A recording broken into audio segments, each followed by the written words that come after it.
Samuel Jordan Cain, a man who was required to take over from the GOAT, Richie McCaw, a man who has been much maligned, much criticised, much critiqued, and generally not thought as much of, with the words of Peter O'Mahony reverberating through media platforms. And it was Sam Cane, captain of the All Blacks, a player who wouldn't have been my leader in 2020, a man who wouldn't have been my first choice as number 7. Sam Cane provided what I believe was the man of the match performance, the player of the game performance in the All Blacks quarterfinal victory over Ireland.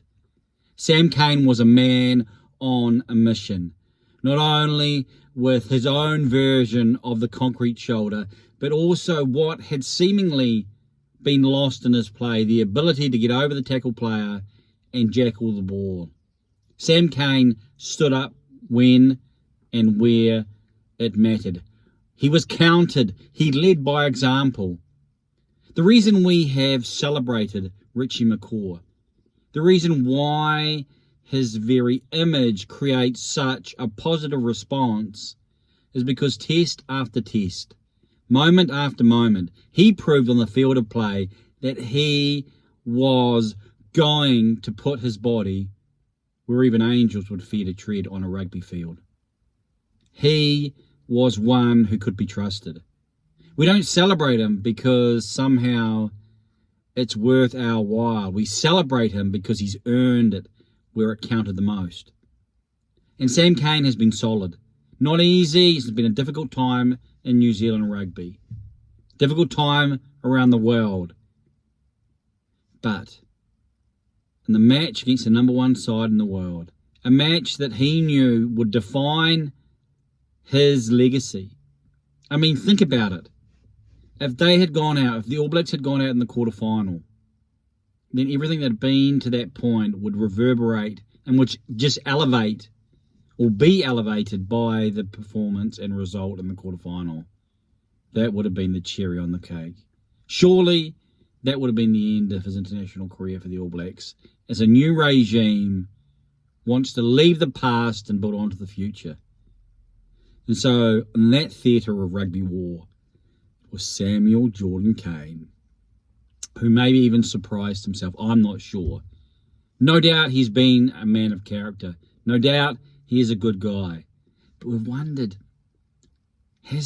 does he have the ability to really make it count? Can he mark the rugby field in such an important position in ways the All Blacks need it the most? And we were given a clear example. The day that Cain became king. That needs to be his watermark. That needs to be the standard.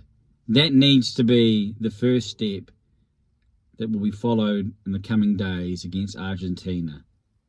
And then hopefully, in light of that, the result in the final versus one of 2 teams. That's a tale still to be told. We should celebrate Sam Cane. He has hard-earned that privilege. And we shouldn't eschew any type of verbose offerings just because he hasn't necessarily proved it as much as we would like in the past. And I've been one who has called it at the time. But on early Sunday morning, well, not that early really, was it? Through 8 a.m. Sunday morning into New Zealand, we watched our captain of our national rugby team play in such a way where we can say, that's my captain. Captain, my captain. I don't necessarily think I'd be saying that. He won't be a Richie McCaw. No one will ever be up to that level. I think that may be realistic.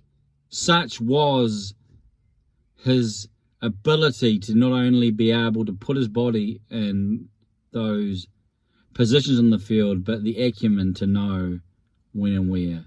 Such is the case that the opposition still talk about how he would be able to do it and the rules he would cross. So that's not a fair comparison. Sam Cane is his own man. And if he's able to repeat that in 2 weekends, people will talk about him in glowing terms, much like they talk about Stephen Donald. I mean, Donald's career, apart from what happened in the final in 2011, is rather, we know what happened versus Australia. Previous to that, that seemingly was the end of his career. But given an opportunity, even an ill-fielding jersey, and he stood up. Cane has had more responsibility, more opportunity.